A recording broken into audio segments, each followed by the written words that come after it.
All right. Hopefully everybody can see my presentation. We can see your screen and we can hear you very well. Fantastic. Thank you so much for that great introduction, Chip. As Chip said, I'm here to talk to you mainly about the paper that was recently published on trends in dolphin fish abundance along the Atlantic coast during 1986 to 2022. But before I get started, I want to acknowledge the many people who have helped facilitate and review this research over time, including my co-authors on the paper, Mandy Karnauskas, Wes Merton, and Jay Chow. I also want to acknowledge the Dolphin Fish Management Strategy Evaluation Technical Team, who have provided a lot of really helpful feedback on refining the model and the results from that paper. I also want to acknowledge my sources of funding, which included the NIMS Sea Grant Population and Ecosystem Dynamics Fellowship while I was doing my PhD, as well as North Carolina State University, North Carolina Sea Grant, and the Cooperative Institute of Marine and Atmospheric Studies at University of Miami, who supported this research while I was doing my postdoctoral work. So today I'm going to talk about that paper, but also dig a bit into some of the data that support some of the conclusions that we made coming out of that paper. There's a lot to talk about when it comes to Atlantic dolphin fish, so I'm going to be spending a fairly large chunk of time talking about background information related to biology, ecology, and fisheries management. I'm not going to dwell too long on the methods since I tend to lose people when I talk about math, so I'm going to spend the shortest amount of time on that, followed by a fairly lengthy period talking about our results, and a longer period talking about some of the conclusions that we made and some thoughts I have on dolphin fish research moving forward. And then I'll take questions for the remainder of our time. So most of you probably already know this, but dolphin fish are the species Coryphena hipparus, also known as dolphin, dolphin fish, mahi, or mahi-mahi. They're a cosmopolitan pelagic species that you can find in all of the oceans of the world. They're also a mid-level trophic predator, so they eat lots of fish, but also lots of fish eat them. And they have a really unique life history where they grow incredibly fast, especially during the first few months of their life, reaching sexual maturity in as little as 3 months, and doing so all the while as they migrate up the East Coast US and down to the Caribbean and back again within a year. They're also a really common prey species for other highly migratory species. So in a way, they're kind of like a gigantic forage fish, which I think is pretty cool. One of the major uncertainties when it comes to dolphin fish ecology is their stock structure. Back in 1986, Oxenford and Hunt published their hypothesis splitting the population into 2 stocks, a northern and a southern stock. The northern stock was defined by a movement pattern where it would be present in Puerto Rico waters during late fall and early winter, and then during the spring they'd move along the Greater Antilles into the Bahamas and Florida, and then up the coastline during the summer. Subsequent tagging experiments in the 2010s conducted by Wes Merton et al. Revealed that there are some additional movement pathways for the purported northern stock, sort of expanding that circuit a bit. So now we know that dolphin fish actually move all the way up the US East Coast into the northeastern state waters, but they also travel into the Caribbean Sea, and one was recovered in the Florida Keys after coming from the Caribbean Sea through the Strait of Florida. The other stock, the southern stock, is thought to primarily live in waters off of East Coast South America, but there is some recent information to suggest that they also travel into the Caribbean Sea, so it's likely there's a lot of mixing going on in that zone. Some genetic analyses conducted by Merton et al. Also suggested that dolphin fish caught in the Northwest Atlantic and the Western Central Atlantic are pretty genetically similar. However, this is not definitive evidence of a distinct population because most populations of dolphin fish throughout the world are separated by some large oceanographic barrier. And since there really isn't a major thermocline separating the waters to the south and the waters to the north, as I said before, there's likely a fair bit of mixing going on between these two stocks. And so the areas I'm going to be discussing today for the study include FAO Fishing Areas 21, which are the Northwest Atlantic, and then FAO Fishing Area 31, which is the Western Central Atlantic, but excluding the Gulf of Mexico. There is some evidence to suggest there's some connectivity with dolphin fish that move around in the loop current, but it wasn't quite definitive enough to include in the analysis I'm going to talk about today.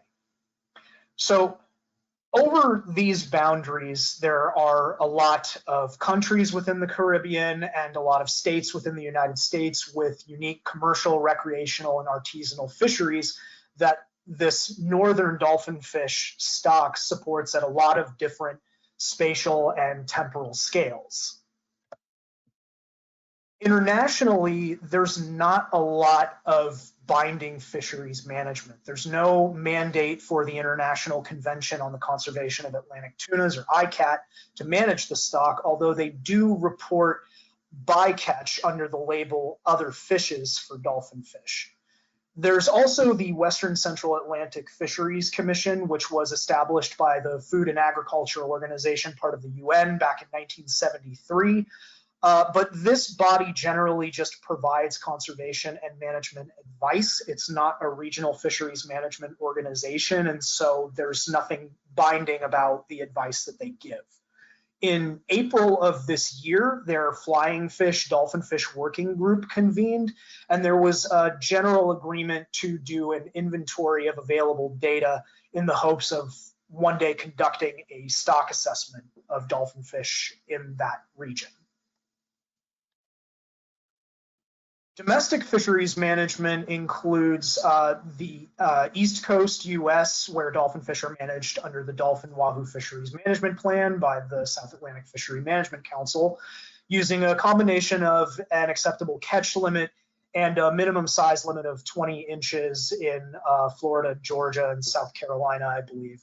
And then in the US Caribbean, managed by the Caribbean Fishery Management Council, so this is Puerto Rico and the US Virgin Islands, dolphin fish are also managed with an acceptable catch limit, and there is a minimum 24-inch size limit that is pending under an amendment. Concerning the data that are available on dolphin fish in these waters, most of it is fishery dependent. So this can include catch effort data, length composition data, but predominantly, we're talking about catch per unit effort. So some measure of the amount of catch caught per individual unit of effort. This is one of the most common data streams for pelagic and migratory species. There aren't often fishery independent surveys for highly migratory species. In this context, including dolphin fish, they tend to be both monetarily and just in terms of manpower, somewhat infeasible. There are, however, quite a bit of studies out there that have quantified life history parameters, like the general length-weight relationship and growth in Hazel Oxenford's review of dolphin fish biology that was published in 1999. There was an excellent study on growth and maturity of dolphin fish in Southeast US waters conducted by Schwenke and Buckle, published in 2008. And some work actually has been done to try and quantify the natural mortality of dolphin fish, again by Oxenford, but more recently by Molto et al. And then more recently, there have been fishery independent tagging programs that have done a really nice job of characterizing the distribution of dolphin fish in the Northwest Atlantic and the Western Central Atlantic. And so there have been attempts to do a stock assessment of dolphin fish, but these have been at sort of discrete spatial scales. So they've only been over a fraction of the known range of the northern stock of dolphin fish. And they've largely been using surplus production models. So these are more simplistic stock assessment models that don't consider either the size or the age structure of the population. The first exploratory stock assessment was done by Mike Prager at the Southeast Fisheries Science Center in 2000, but this didn't result in the sort of biological reference points like FMSY or BMSY that are normally used to provide management advice. And so this was truly an exploratory analysis.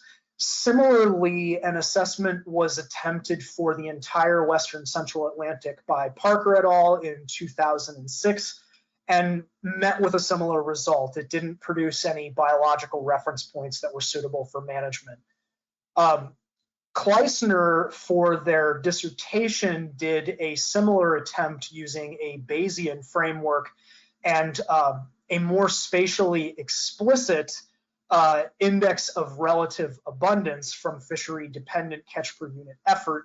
But again, there were several issues that sort of hindered the ability to produce these reference points. One of them is that the catch data coming from these systems was often one-way trip, so it looked like catch was just increasing over time, which for a surplus production model is generally going to give you a negative stock status. But if the index of abundance that the model is also trying to fit is in disagreement with that catch time series, you're unlikely to be able to estimate the parameters necessary. And so I'm going to back up for just a second, talk about what an index of relative abundance is. This is one of the key inputs really to any stock assessment. At its core, it's a relative measure, typically of population abundance in terms of number of fish, that is thought to measure the general trend in abundance and is proportionate to the absolute population abundance. We normally estimate the absolute population abundance because that's not something we can observe. We can't count every fish. And so we often rely on the index of relative abundance to give us some idea of whether the population is increasing, decreasing, or remaining stable. And this is often derived from catch per unit effort, either from a fishery independent survey or in instances like dolphin fish from fishery dependent catch per unit effort data coming from some fishery data stream. And so Patrick Lynch et al. Developed a model to try and accommodate temperature and pelagic habitat use to estimate indices of relative abundance for multiple highly migratory species in the East Coast US waters based on the United States commercial pelagic longline logbook data, and published this research in 2018. And from those results, the index of relative abundance suggested that dolphin fish abundance had been declining since the late 80s into the early 2010s. And so it's really on this research that that we were trying to build, because Lynch et al. Noted that future work ought to consider other treatments of spatiotemporal data, so data over space and time, when trying to estimate indices of relative abundance using fishery-dependent data. And this is especially relevant for a species like dolphin fish that are seasonally abundant throughout their range. So there's a finer temporal scale than just annual there, and also over a very wide range, so a strong spatial nature to their population dynamics. And in recent years, vector autoregressive spatiotemporal model was developed and has been successfully fit to fishery-dependent data to generate reliable indices of relative abundance. And so for our research, we had 4 fundamental questions. Using this spatiotemporal model, VAST, can we estimate the seasonal patterns in dolphin fish abundance in the Atlantic over space? And how do the dynamics of dolphin fish differ over space and time at regional scales? And has a range shift occurred at the population level for dolphin fish in the Atlantic? There's a large concern that the warming of the ocean really worldwide might be driving species to seek thermal habitat that better aligns with their preference by moving either north or to deeper water. And then finally, we wanted to try and ground truth our results by asking how consistent are the results from the spatiotemporal model with the other information that we have available to us. So the other data sources, not including the United States pelagic longline logbook data. So one of the questions that I've received a lot is why use the commercial pelagic longline logbook data when dolphin fish predominantly support recreational fisheries? And that's a really good question. The reason that we sought to use this, in addition to the precedent set by Lynch et al. In their excellent analysis, was because it's such an expansive data set over both space and time.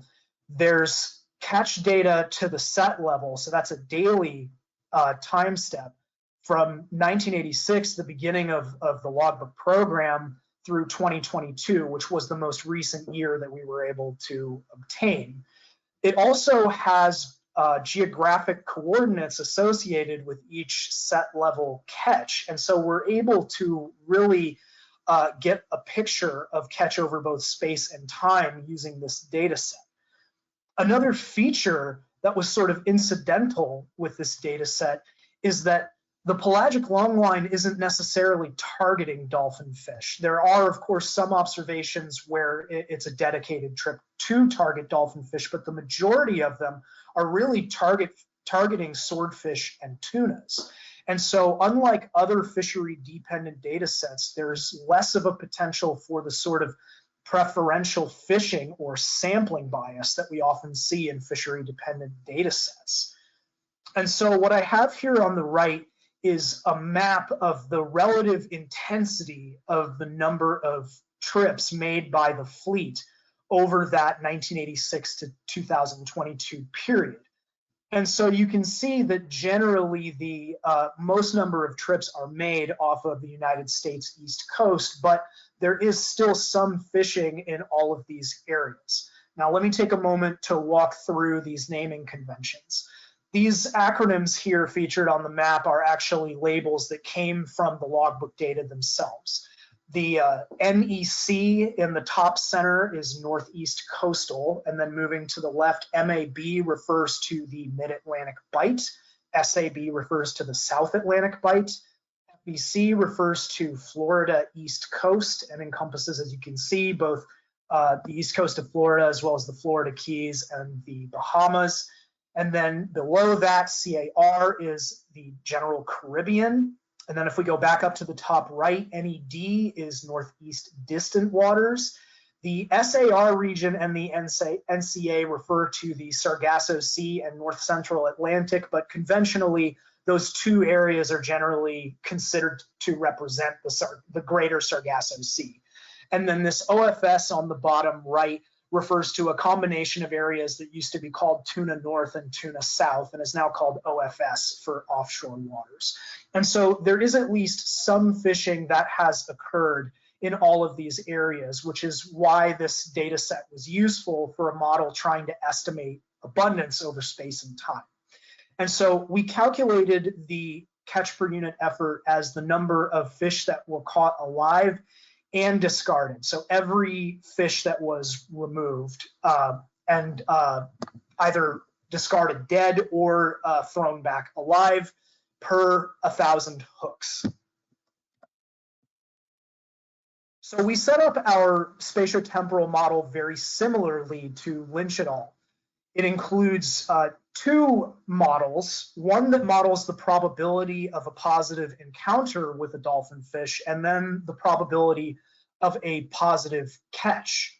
And this occurs at a seasonal time step. So we defined winter as including months of December of the previous year through January and February, it should say, of the following year, spring including March, April, and May, summer including June, July, and August, and fall including September, October, and November. So it's trying to model both the probability of a positive encounter and the probability of a positive catch over that entire range within each of these seasons within each year. And one of the features of the VAST model is it can model variation in space and time as random effects. That's part of what enables us to model abundance at the finer time scale and the finer spatial scale, or really a spatial scale in general. Another feature that it has is we can explicitly break up the kinds of response variables or covariates that have to do with habitat and have to do with catchability. Habitat also referring to environmental effects as well. It's the product of those two model components, the probability of positive catch and positive encounter and positive catch, that allows us to estimate density, so the amount of fish over the area, which we can scale by area to give us a unitless index of relative abundance. Another useful output of the VAST model is the center of gravity, which calculates the change in the spatial distribution of abundance over time. We really tried to do our diligence testing every configuration possible of this model. We considered looking at sea surface temperature observations from the logbook as a habitat effect. There's been a lot of literature suggesting that catch rates for dolphin fish in the Southeast US are highest when the water is between roughly 75 to 82 degrees Fahrenheit. So that's sort of their Goldilocks zone for this population. We also looked at targeted versus non-targeted trips, as well as unique vessel IDs to see if those were driving any changes in the catchability of dolphin fish over space and time. And we also looked at many different error distributions to make sure that we were trying to model the data and fit the data correctly. But in the end, we actually went for a more basic, what we will call seasonal spatiotemporal model, which only includes the season as spatial explanatory variables, because that was, in the end, the most parsimonious model. So the model with the fewest parameters that best explained the variation. In addition to doing this model fitting, we also conducted some post hoc correlation analyses with some independent data sets, by which I mean data sets that were not used in fitting the model, but give us some additional information on dolphin fish catch or abundance. So we had 3 additional data sources used in this analysis.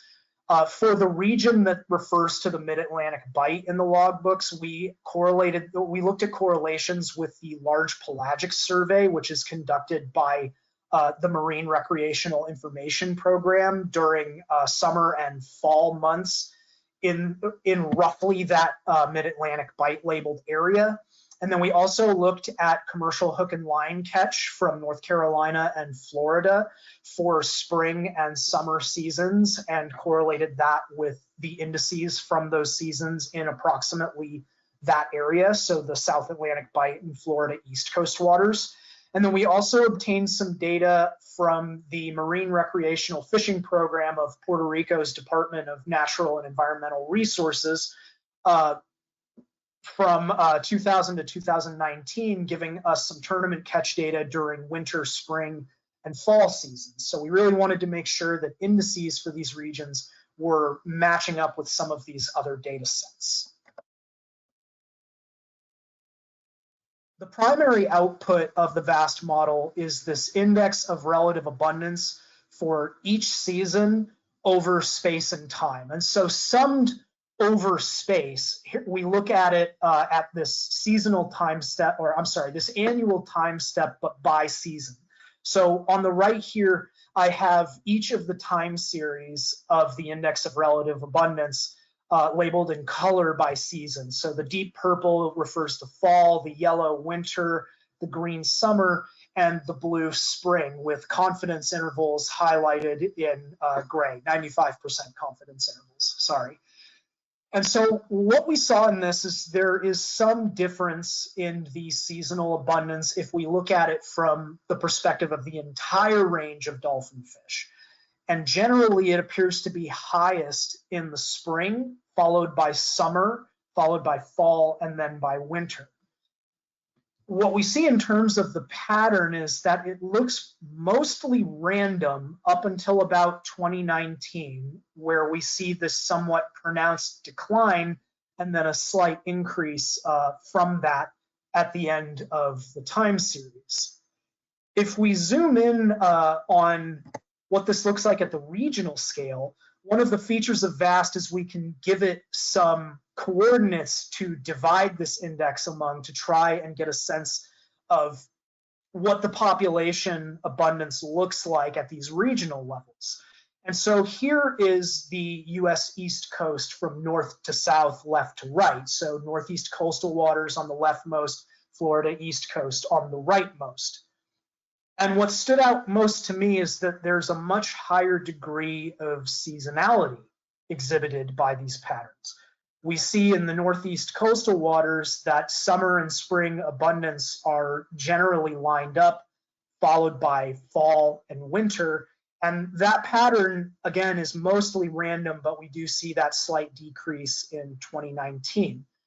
In the Mid-Atlantic Bight region, we see that spring and summer abundance is starkly higher than fall abundance, and winter abundance is very, very low. Here we also see a mostly random pattern, but then that decline in 2019. In the South Atlantic Bight, which encompasses most of the Southeast US, we actually see that spring abundance is greatest and sort of diverges from summer abundance, which starts sort of a steady decline near 2010, while spring abundance actually seems relatively stable over the last 10 years of this time series, albeit with a fair amount of uncertainty in those last couple of years. Meanwhile, fall and winter abundance are largely are really small within that region. And then in Florida East Coast waters, there's a little bit less seasonality, by which I mean we see that spring abundance is greatest, but there's a lot less difference between summer and fall abundance, and winter abundance even rises above summer and fall in 2017, it looks like. And there is also a more general decline looking at the spring abundance over time.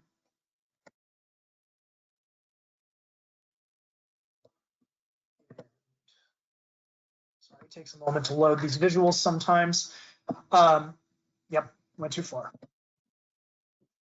So for the rest of the regions, so the Caribbean on the far left, followed by the combined Sargasso Sea, the SAR and NCA area, and then the Northeast distant waters on the far right, we can see first that the confidence intervals are a lot greater here, which shouldn't surprise too much because the majority of fishing trips occur within those regions that we saw in the last slide. So there's a lot more interpolating from the data within these regions where less fishing has occurred. And so we actually see that these trends are generally similar to the overall region-wide trend.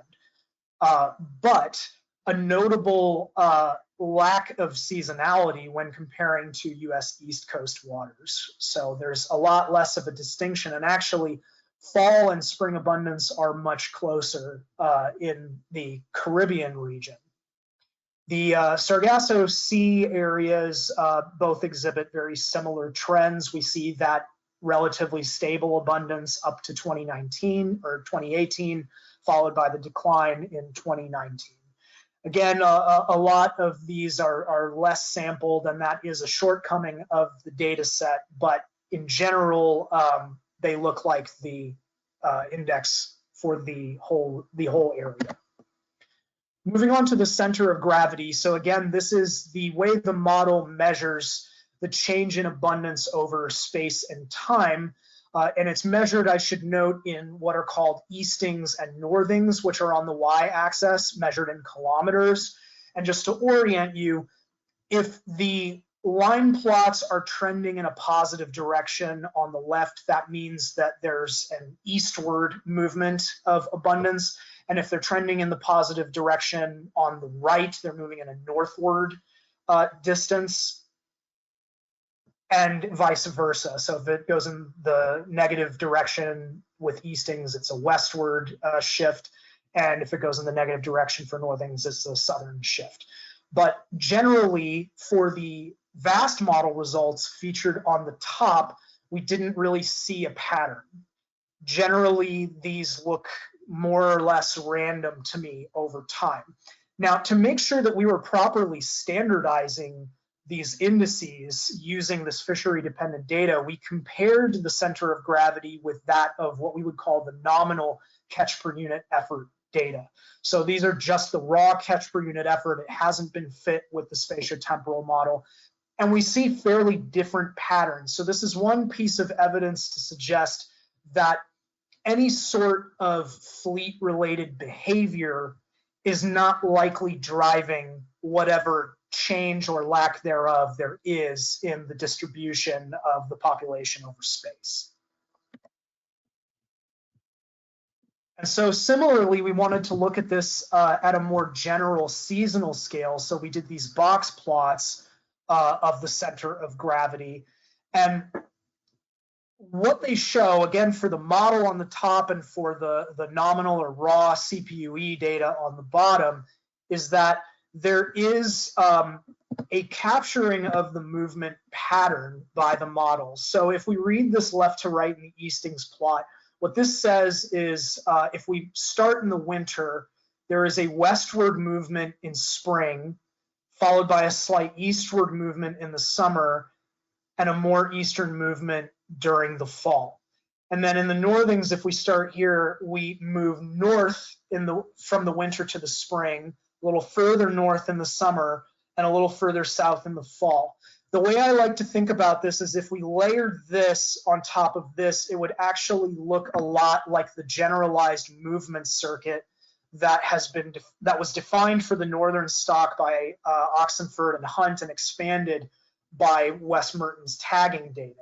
And again, the pattern is distinct from the nominal catch per unit effort data, which again suggests to me that the behavior of the fleet is not driving the underlying the underlying pattern of abundance over space and time. And so with respect to the results of the correlation analyses we conducted, we saw the strongest correlations between the fall mid-Atlantic bite index and the fall large pelagic survey index.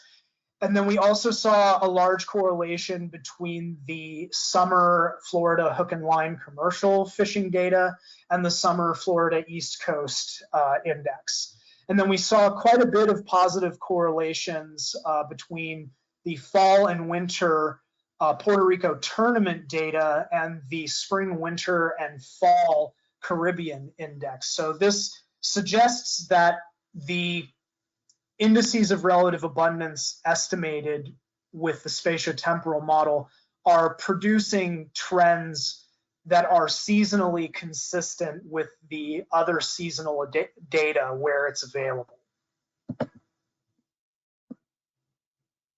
So let's talk about what all this means in a bit more depth. The general pattern in abundance over seasons was more or less consistent with past studies that have tried to standardize an index of relative abundance for dolphin fish.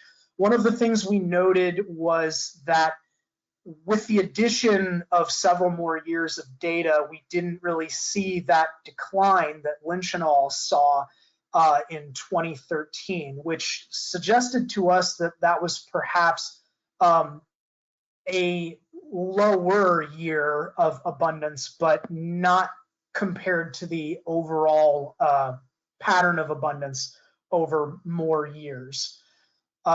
We also think that these results are generally consistent with what we know about dolphin fish fisheries and ecology. As I mentioned in some of the past slides, it looks like the patterns over space and time are pretty consistent with what we know about the characterization of their movement, at least during spring and summer months. and maybe to some extent their movement into Puerto Rico waters. And so this really does improve our understanding of dolphin fish population dynamics.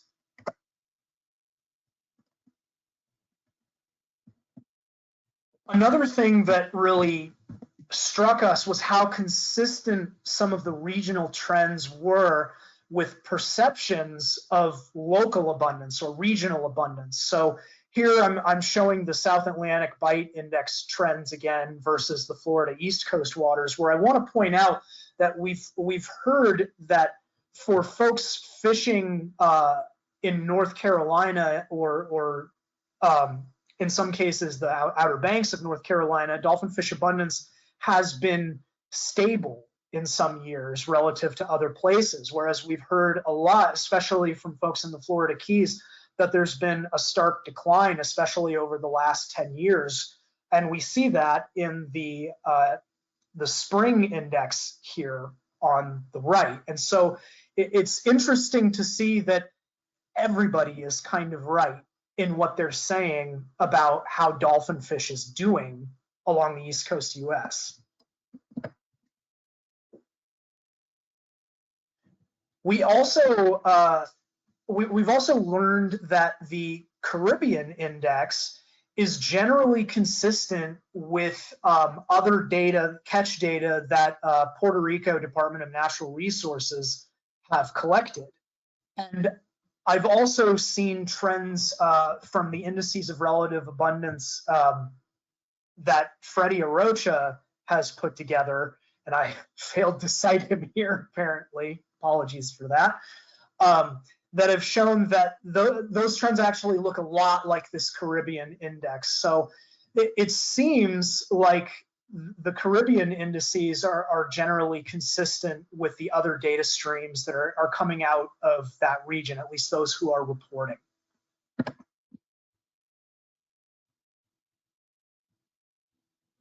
And so I want to come back to this idea of a distribution shift and talk about whether or not it's happening.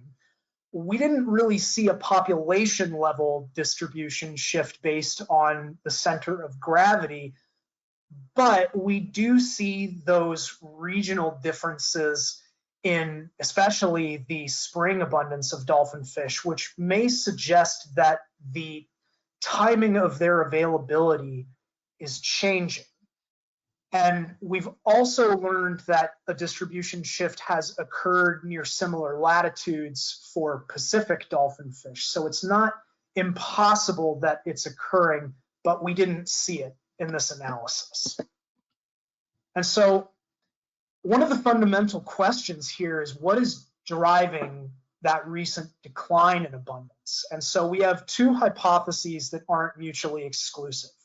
One is that it's a lagged effect of harvest resulting in reduced abundance, and the other is changes in the environment and the oceanography. So what I have here is a graph of total catches reported by the Sea Around Us program. That's the SAU label. They reconstruct catches based on available data and literature, and they do a really nice job of reconstructing while accounting for uncertainty. And I'll note here that we only have their data through 2019. They haven't estimated 2020 through 2022. So I've reconstructed those years based on the removals we do have information on and the difference between the total of those removals and the average difference between that and the Sea Around Us. But I digress. The Sea Around Us data are shown in black. The FAO, so commercial landings reported by the US in blue and by other countries in red, landings data that are reported to the Food and Agriculture Organization of the UN, and the Marine Recreational Information Program, so the recreational landings shown in pink, with the FAO and MRIP data combined in this orange. And so one of the things that we noted is that there's this large potential for underreporting, some of which may be accounted for in the difference between the MRIP and FAO data combined and the reconstructed Sea Around Us landings. But there's quite a bit of unlabeled marine fish catches that have been reconstructed by the sea around us. And there's also a lot of countries that do not report landing dolphin fish, even though there's anecdotal evidence to suggest that they do fish for them. So the magnitude of the underreporting is highly uncertain, but not unlikely. And as you can see, there's been quite an increase in the number of catches leading up to 2015, but we do see that decline in each of these sources, sea around us notwithstanding, since that's essentially based on the other data. I also want to talk about some patterns in effort. So looking at the US commercial pelagic longline effort data, I have on the left the total effort. So this is the total amount of hooks in the water in terms of thousands of hooks over time. And as the fleet has reduced, we do see that decline toward the end of the time series, but on average, the number of hooks in the water has remained relatively constant for the last 15 to 20 years. I do want to note that these are aggregated over both directed and non-directed trips. So the amount of effort isn't necessarily indicative of targeting dolphin fish. However, what I have here is the directed effort data for trips targeting dolphin fish from MRIP.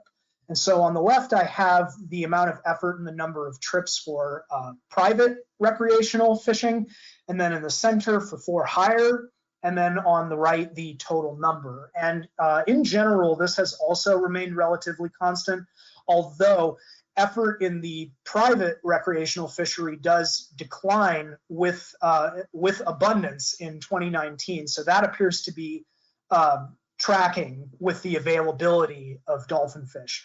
Another piece of evidence that the VAST model, although based on commercial data, is adequately picking up spatial and temporal patterns that other data sources are seeing. And there's actually, it looks like, been, relative to the time series, not an increase, but relative to the recent past, a slight increase in the number of for-hire trips. So we see abundance declining and effort either generally remaining constant or increasing. So that may be the cause for, one of the causes for the decline in abundance. The other is changes in oceanography. Numerous studies have shown that the global average sea surface temperature is increasing, and it's not radically different in the Southeast US, although it's increasing at perhaps a slower rate in the Southeast US and a higher rate in the Northeast US. Another oceanographic feature is this tripole, which really is a name for the behavior of sea surface height with respect to the Atlantic meridional overturning current and the North Atlantic oscillation. What we have seen is that in years where sea surface height has really increased, generally the availability of dolphin fish has increased. And so that may be because in areas further north, the waters are starting to become more like that Goldilocks zone that dolphin fish prefer. Although we're also aware of record temperature waters off of Florida, and so it's also possible that they may be avoiding that area. There have been some tank experiments with dolphin fish that suggest that if waters get above the high 80s in Fahrenheit, it could result in lethal conditions. And so they may very well be changing their movement to accommodate avoiding those waters. And so additionally, the periods of high and low abundance seem to overlap with certain patterns in the behavior of the Gulf Stream. In particular, on the bottom here, this Atlantic meridional overturning current fingerprint, which in essence describes the amount of heat transport. So the amount of heat that's being transported by the Gulf Stream north, where it normally intersects with the Labrador current. And in 2019, there is this dip in the heat transport, which perhaps not coincidentally coincidentally coincides with that decline in abundance and subsequent increase in abundance afterwards. So it may very well be that the more heat is trapped in our system, the lower the availability, at least, of dolphin fish becomes.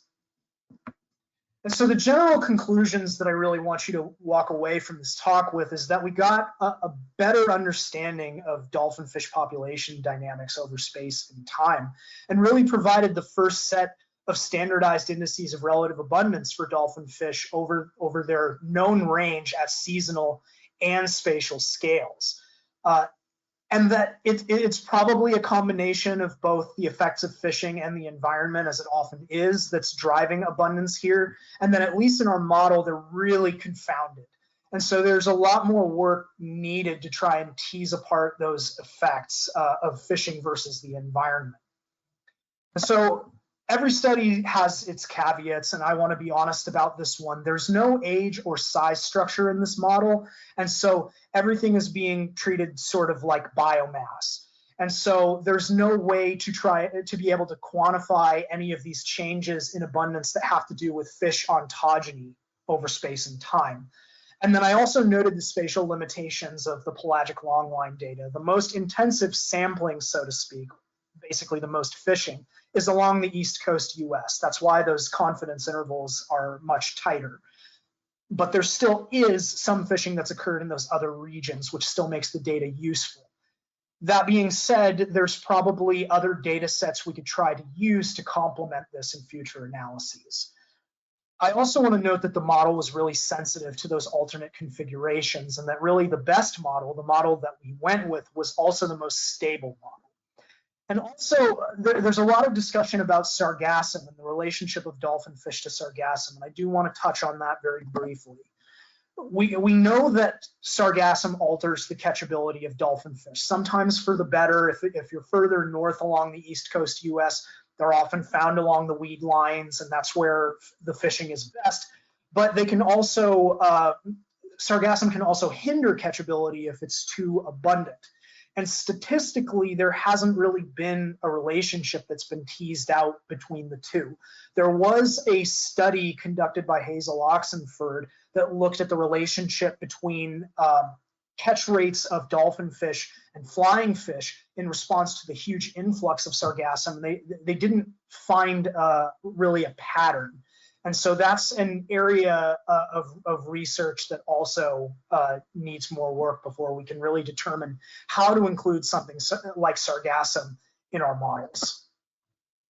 And I wanted to leave you with some thoughts on what I think comes next for dolphin fish, especially within this range. I think a stock assessment is still unlikely to be successful for a lot of the data reasons that I outlined. A lot of the total catch data are still one-way trip, especially if you look at 1950 through the present. And there's also not as much resolution as we'd like in the years 1986 to 2022 with those data. Additionally, there's a lot of potential for conflicts between the catch data and the indices of relative abundance.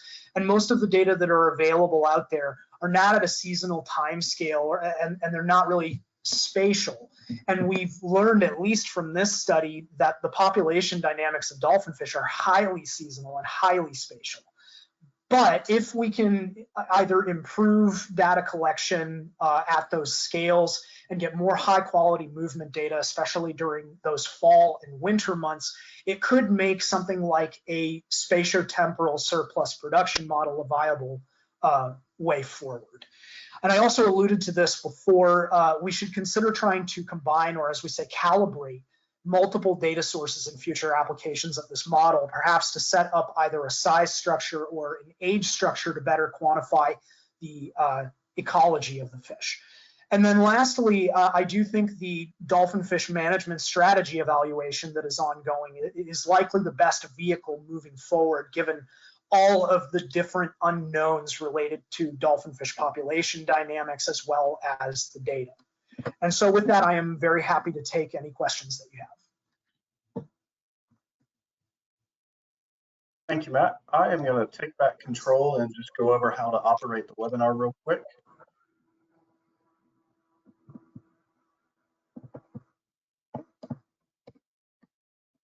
All right, once again, how to operate this webinar. First, you can type your question in the question box if you would like me to read it aloud for you, or you can raise your hand by clicking on the hand icon. If it's green, that means your hand is down, red means raised. And then once it's your turn to speak, the computer will recognize you that you've been unmuted by the organizer, and then click on this red icon for the microphone. If it turns green, that means you are ready to speak and we'll be able to hear you. So with that, I will open it up for questions. Just go ahead and raise your hand or type it into the question box.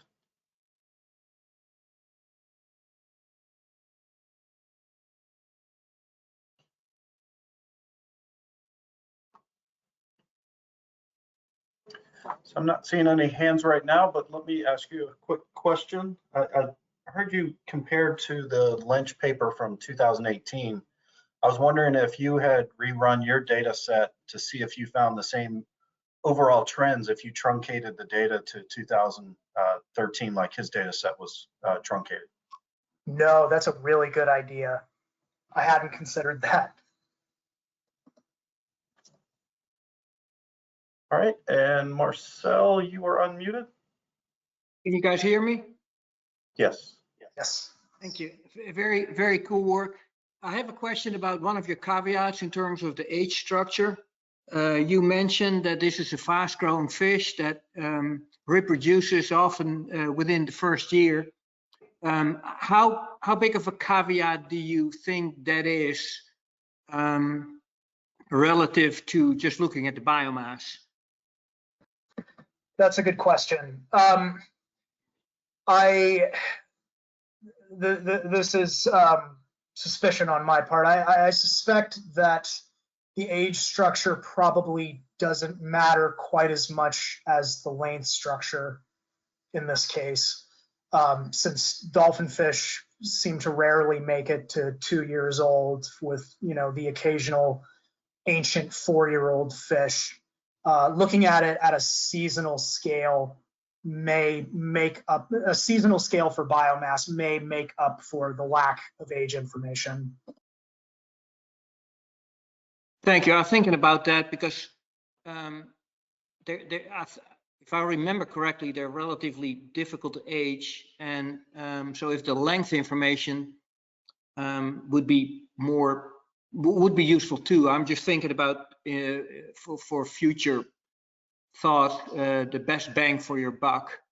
So what I'm hearing you say is length information may be sufficient or more important than age information. Thanks.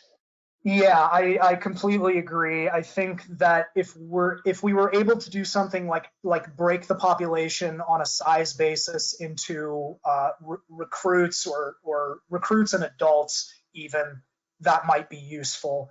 But you're absolutely right about the difficulty of aging, and it's been documented that there's a lot of uncertainty in aging depending on the lab that did it. So thanks for bringing that up. Thank you.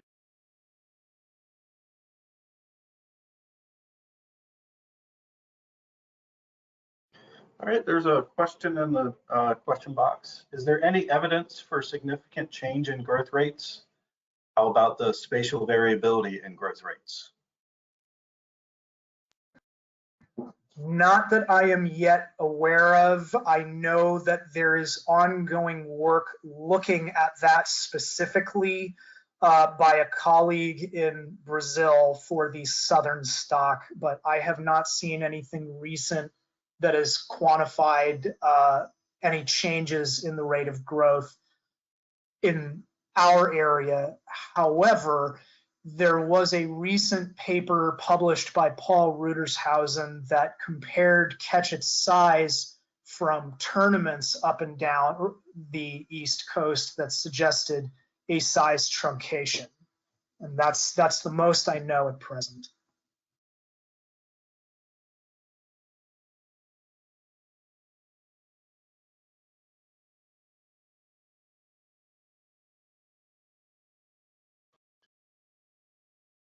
All right. And speaking of the Brazil stock, have they been identified to be separate stocks in Brazil through genetics, or was it just through, I think otolith shape is how they did some of the stock structure there? Yeah, I believe it's from otolith shape. Is there a plan to do something similar along the US Atlantic to see if there's a, because it looked like, at least my remembering of these papers was, there was that southern Brazil stock, then it seemed like there was a Caribbean stock, and then there's no work to connect with the US from Brazil. Just wondering if there's a desire to try to connect those different areas. There's definitely a desire. I have some conversations ongoing. The colleague I'm referring to has also been working with Jason Link. What I have learned from them is that southern stock, that Brazilian stock, essentially has its own division of a northern and southern stock. And so it's that northern subcomponent of the southern stock that is predominantly found in the Caribbean, and that I strongly suspect is mixing, at least to some degree, with the southern extent of the northern stock. Man, that hurts my brain.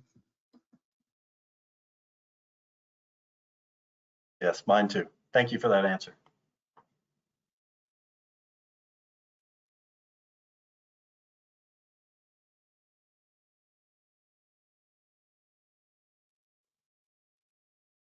All right, Steve, you're unmuted.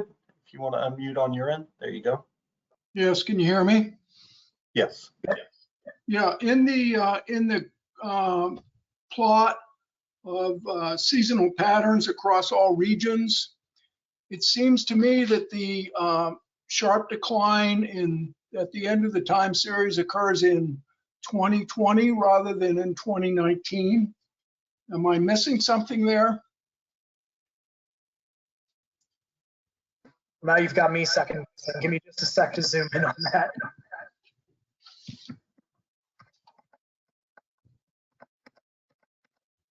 Matt, could I make you presenter so you can show that? Sure.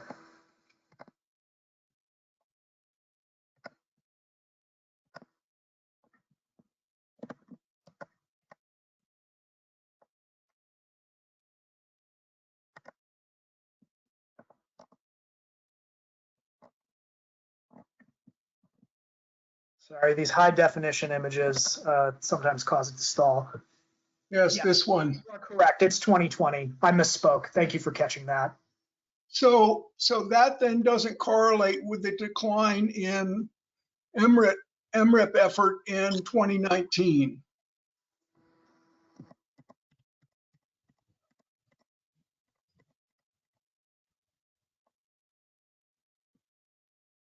This one's hard for me to figure out the years, but it looks like it's prior to 2020.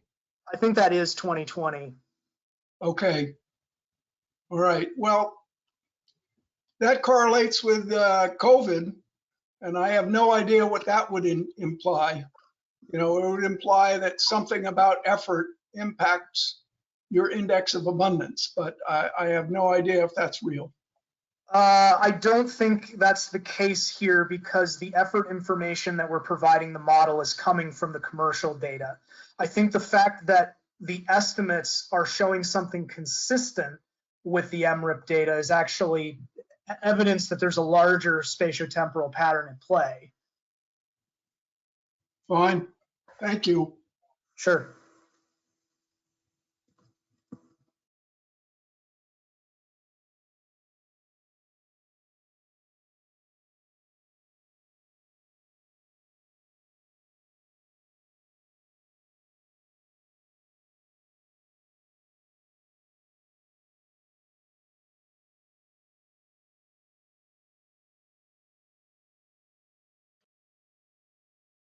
Any other questions?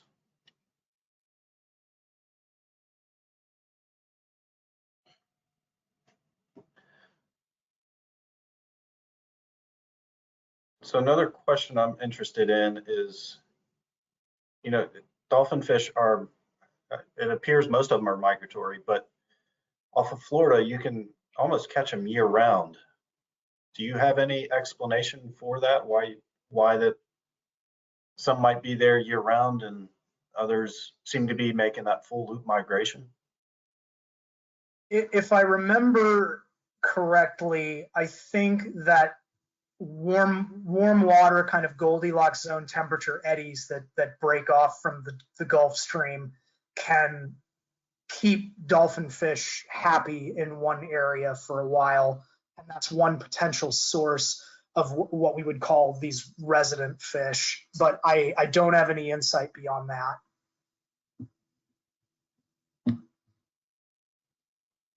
Thank you. Richard, I see you have your hand raised. You unmute yourself. Sure. Excellent presentation, Matt. I'm neither a scientist nor a statistician, so sometimes I need help with the numbers. But looking at the charts on relative abundance, is it an accurate conclusion that the relative abundance has never been measured any lower than it is right now? I would say that based on this analysis, 2020 was the lowest abundance that we've been able to measure, at least using this time series of data. I can't really extend my conclusions beyond that. Okay, but the last that you measured, that's what those charts were showing, right? It looked like abundance had increased somewhat, but not by a lot in 2021 and 2022. So I think we need more years of data to conclude whether or not abundance has remained low relative to previous years. Okay, thank you. Yeah, thanks for the question.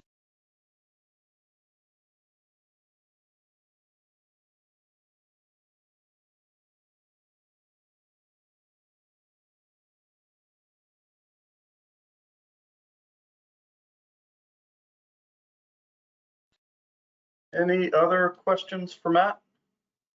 If not, we will let him get back to work on his Caribbean fish.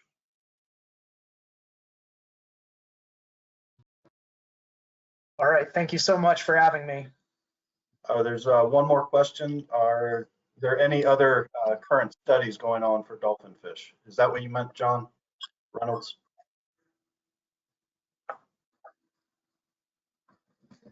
Other studies that are looking at dolphin fish population dynamics, aside from the work that's going on for the southern stock, I am not aware of any. And so there is a lot of potential here for more research to be done, and especially eager graduate students to dig into.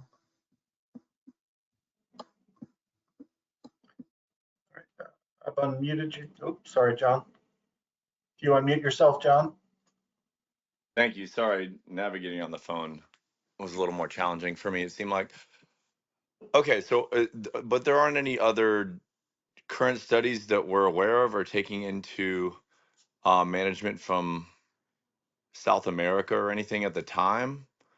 I believe there might be some more research, possibly from some other scientists that are releasing new papers from South America at the time. Is that correct?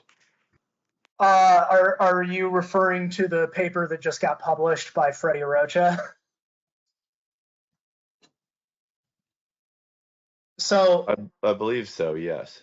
okay, so there does appear to be at least one study that is looking into assessing the Western Central Atlantic, treating the dolphin fish within the Western Central Atlantic as a unit stock, and trying to generate biological reference points for management. Now, I'll admit I have only been able to read the abstract because that's the part that's in English and look over all of the plots, but generally speaking, it looks like that model has encountered some of the same issues that past surplus production models have, which is that either the FAO data or the Sea Around Us data from 1950 to the present is one-way trip.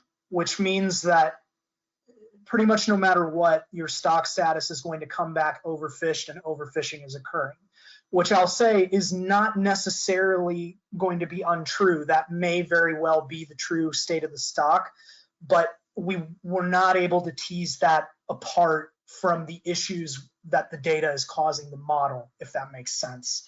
So there's some analysis that's ongoing, but I'm not aware of any studies that are really digging into the spatiotemporal dynamics of dolphin fish the way that this one did, if that makes sense.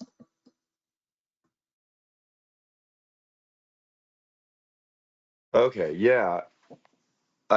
So are we lacking?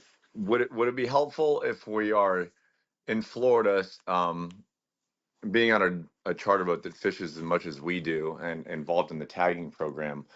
Are we lacking a lot more data of fish being tagged in the winter months, most likely from South Florida, to find out, to give us better data? Could that be an effort that could be made that might help us with data in a much larger way?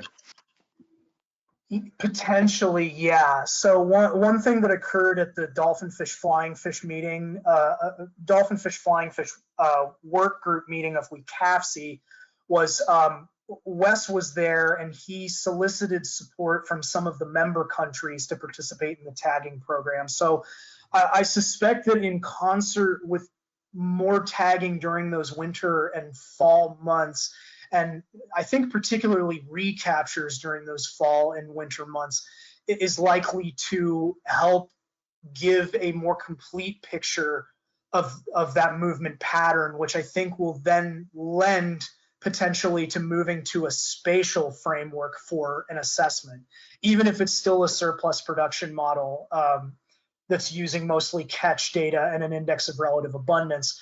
If we have movement rates for all 4 of those seasons, I could foresee an assessment framework being able to move forward more easily.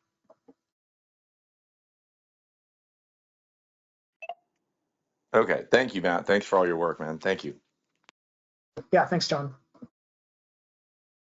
And Brendan had noted that he is working on a paper that's currently in review looking at the declines in large dolphin in North Carolina. Brendan, if you want to say anything else about the paper.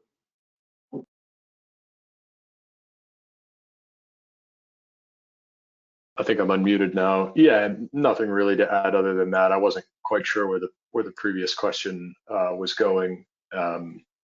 So that's why I chimed in with that with respect to other papers that are being worked on. The conclusions of that paper are that appears to have been a dramatic decline in large, which is to say citation-sized dolphin fish off North Carolina over the last 2.5 decades. So stay tuned for more on that. Thanks so much for bringing that up, Brendan. My mind is a sieve and I completely spaced it.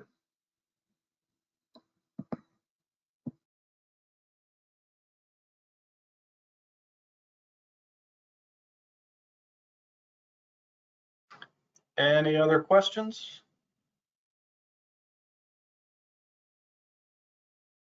All right, I am not seeing any other hands raised or any questions being typed in the question box. Matt, I really appreciate this very informative presentation today on dolphin fish.